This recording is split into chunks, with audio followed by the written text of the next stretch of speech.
Suami saya kebetulan ketua RT, tetangga depan rumah adalah non-muslim.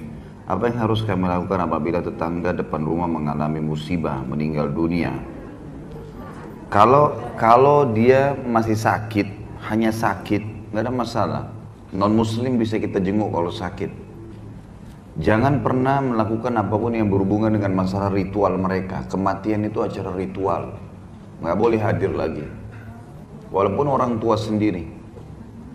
Orang tua sendiri pun kita tetap, kalau misalnya meninggal, sebelum meninggal kita lakukan apa saja, pada saat meninggal pun juga ya. Kalau tidak ada ritual, misalnya Buddha, Hindu, tidak ada ritualnya, maka kita boleh terlibat pengurusan jenazah segala. Tapi kalau ada ritualnya, ibu nggak boleh hadir di situ. Tetap kita setelah dikuburkan datang ngurus keluarga segala, itu lain gitu kan. Tapi masalah jenazah ini berhubungan dengan masalah ritual. Jadi nggak boleh, apalagi tetangga. Acara kematian, ini sudah ritual namanya. Ya. Jadi kalau kayak ketua RT ini, dia tetap jalankan tugasnya. Sebagai tetangga, hak tetangga harus diberi ya. Non muslim pun tidak boleh diganggu. Tetap, misalnya saya bukan RT, tetangga saya non muslim, tetap saya buat baik dengan dia. Nggak ada urusannya, tetap saya berbuat baik. Tetap kata hadis Nabi SAW, kalau kalian masak, lebihkanlah kuahnya, gitu kan? Bagikanlah kepada tetangga kalian. Non muslim pun dikasih. Ada non muslim tetangga kita sakit, boleh kita jenguk. Pokoknya jangan berhubungan dengan masalah ibadah mereka, itu saja. Karena dalam masalah ibadah nggak boleh ada dukungan. Kata Nabi SAW dalam hadis, kalau ahli kitab sedang beribadah di tempat ibadah mereka, hindarilah, karena laknat Allah sedang turun. Nggak boleh kita hadir di gereja, acara mereka lagi nyanyi-nyanyi. Memang dilarang dalam agama itu, agama kita memang mengajarkan. Jadi, tapi ingat, muamalah tetap baik, biasa saja. Bagaimana hukum kalau ada orang kafir meninggal? Apa kita melayatnya atau tidak? Ini ada khilaf di kalangan para ulama. Ada yang mengatakan makruh, ada yang mengatakan haram. Ya. Dalam hadis, waktu Abu Talib kan orang paman Nabi yang sangat membela Nabi SAW. Dia meninggal, Abu Talib meninggal. Kemudian Rasulullah SAW ya, dikabarkan oleh Ali bin Abi Talib, anaknya Abu Talib. Datang kepada Nabi mengabarkan Abu Talib meninggal dunia. Dia berkata, "Inna ammaka syekh dhal qad mat." Kata Abu Talib, "Ya Rasulullah, sungguhnya pamanmu yang telah tua dan sesat itu telah meninggal." Padahal bapaknya sendiri, dia bilang ya. "Inna ammaka syekh dhal qad mat." Pamanmu itu bapakku yang sudah tua dan menyimpang itu meninggal. Kata Nabi, "Intalik fawarih." Pergi kau kuburkan bapakmu. Kemudian kata Ali, "La uwari, saya tidak mau kuburkan bapakku. Innahu mata musyrikan." Dia meninggal dalam kondisi musyrik, saya tidak mau kuburkan. Kata Nabi, "Idhab fawarih." Pergilah engkau dan kuburkan. Fantalaqtu fawaraituhu. Kata Abu Talib, saya pun datang, saya kuburkan bapak saya. Jadi Ali bin Abi Thalib enggan untuk menguburkan bapaknya sendiri. Kenapa? Karena bapaknya meninggal dalam kondisi apa? Musyrik.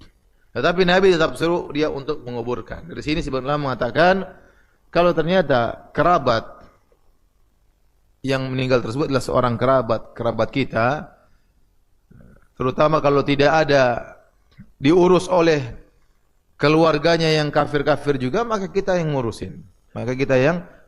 Tapi kalau ada yang ngurusin, ya mungkin kita datang sekedarnya saja.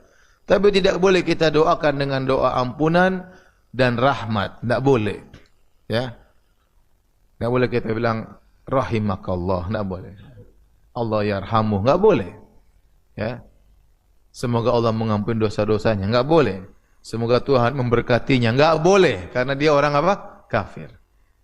Cuma kita bilang semoga yang ditinggalkan sabar. Tidak apa-apa kalau doa seperti itu. Ditinggalkan apa? Sabar, ya. Semoga kesedihan bisa dikurangi, ya, gitu. Tapi kalau kita mengatakan semoga dia dirahmati, enggak boleh, karena orang kafir tidak berhak mendapat rahmat, sudah meninggal dalam kondisi kafir, tidak berhak mendapatkan ampunan, tidak berhak mendapatkan keberkahan, maka tidak Tidak boleh dengan doa-doa seperti itu. Tak boleh mendoakan orang beda agama. Kalau masih hidup boleh. Apa doanya kalau masih hidup? Allahumma hdi qaumi fa innahum la ya'lamun. Berikan hidayah kepada ayahku, berikan hidayah kepada atukku, berikan hidayah kepada kawanku, karena dia tak tahu. Waktu masih hidup boleh, tapi kalau dia sudah meninggal dunia, maka serahkan sajalah pada Allah Subhanahu wa taala. Apa kebijaksanaan Allah nanti, itu urusan Allah. Usah urus urusan Allah, urus saja urusan kita. Kalau mendoakan keluarga mayit, adzamallahu ajrakum, itu baru ada larangan-larangan. Karena mendoakan orang kafir dengan pahala, dengan derajat, itu nggak connect dengan keadaan dia, nggak nyambung dengan keadaan dia. Maka ulama ada banyak pembahasan di sana, dan muktamad mengatakan tidak boleh mendoakan orang kafir kalau dia diyakini mati kafir. Kalau doa untuk hidayah, doa untuk sehat, gak ada hubungannya dengan akhirat, tak ada hubungannya dengan maghfirah, pengampunan, gak ada hubungannya dengan surga, ridallah, itu gak ada masalah selama tidak ada hubungannya. Mudah-mudahan Anda sehat, doakan orang kafir sehat, kenapa? Mudah-mudahan Anda banyak rezeki, kenapa? Kalau mudah-mudahan dosa Anda diampuni, itu dilarang. Ini akhirat, ini sudah. Mudah-mudahan Anda masuk surga, itu dilarang. Ini akhirat. Dan kita bela sungkawa kepada orang kafir diizinkan. Takziah kepada orang kafir diizinkan. Dengan bentuk takziah yang diperbolehkan. Islam itu indah, ya. Islam itu jamil, Islam itu lutuf, Islam itu rahmah, Islam itu mahabbah. نعم.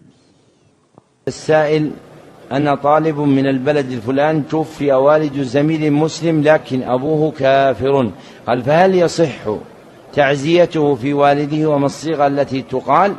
تعزية الكافر في الكافر فيها قولين لأهل العلم، ومن أهل العلم من أباح تعزيتهم لعموم حديث من عزى مصابا فله مثل أجر، رواه ابن ماجه وحسنه جماعة من أهل العلم. وإذا عزاه يعزيه بغير الدعاء للميت، كأن يقول صبرك الله أو جبر الله قلبك، ولا يقول غفر الله لميتك.